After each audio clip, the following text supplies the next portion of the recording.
যুদ্ধ থেমেছে, কিন্তু থামেনি যুদ্ধের প্রস্তুতি। ধ্বংসস্তূপের নিচে চাপা পড়া ক্ষেপণাস্ত্র আর লুকানো অস্ত্র একে একে তুলে আনছে ইরান। যেন নীরবে নতুন এক সংঘাতের মঞ্চ সাজানো হচ্ছে। ডোনাল্ড ট্রাম্পের যুদ্ধ সংকেত আর তেহরানের দ্রুত পুনর্গঠন, সব মিলিয়ে প্রশ্ন একটাই, এটি কি শান্তির বিরতি নাকি বড় ঝড়ের নীরবতা?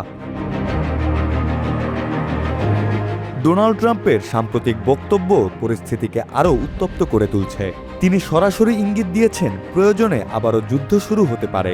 অর্থাৎ যুদ্ধবিরতি এখানে শান্তির পথ নয়, বরং এক অস্থায়ী বিরতি, যেখানে উভয় পক্ষই নিজেদের শক্তি গুছিয়ে নিচ্ছে।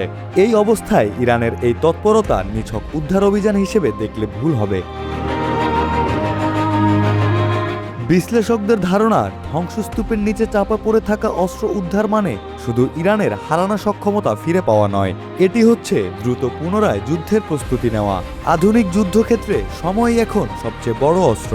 ইরান বুঝে গেছে, নতুন করে সংঘাত শুরু হলে প্রস্তুতির সময় পাওয়া যাবে না। তাই যুদ্ধবিরতির প্রতিটি মুহূর্ত তারা ব্যবহার করছে নিজেদের পুনর্গঠন ও পুনরুদ্ধারে।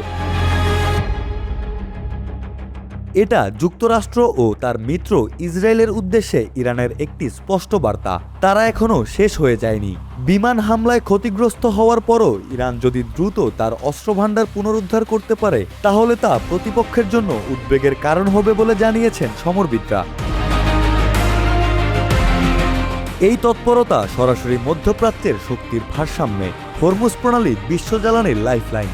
এখানে সামান্য উত্তেজনাও বৈশ্বিক অর্থনীতিকে কাঁপিয়ে দিতে পারে। ট্রাম্প প্রশাসনের সম্পূর্ণ নেপথ্যে সীমিত আলোচনা চালালেও বাস্তবতা সম্পূর্ণ ভিন্ন।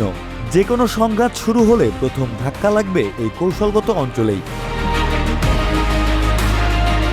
ড্রোন ও ক্ষেপণাস্ত্র সক্ষমতা পুনর্গঠন ইরানের সামরিক নীতির কেন্দ্রবিন্দু।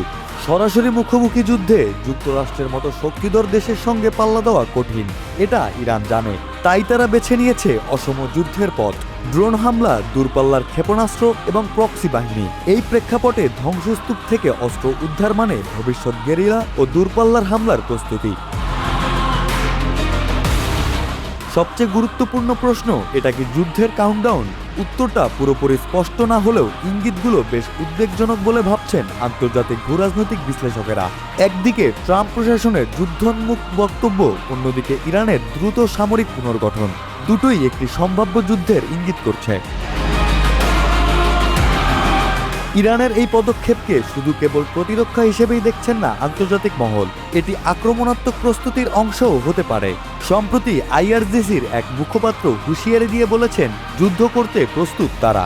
আর এই প্রস্তুতি যত দ্রুত এবং গোপনে এগোচ্ছে, ততই স্পষ্ট হচ্ছে মধ্যপ্রাচ্যে নতুন সংঘাতের সম্ভাবনা আর কল্পনা নয়, বাস্তবতার খুব কাছাকাছি। ধ্বংসস্তূপের নিচ থেকে অস্ত্র উদ্ধার শুধু অতীতের ক্ষতি পুষিয়ে নেওয়া নয়, এটি ভবিষ্যতের যুদ্ধের ভিত্তি গড়ে তোলা। এখন দেখার বিষয়, এই প্রস্তুতি শেষ পর্যন্ত প্রতিরোধে ব্যবহৃত হবে নাকি আগুনে ঘি ঢালবে নতুন এক সংঘাতে।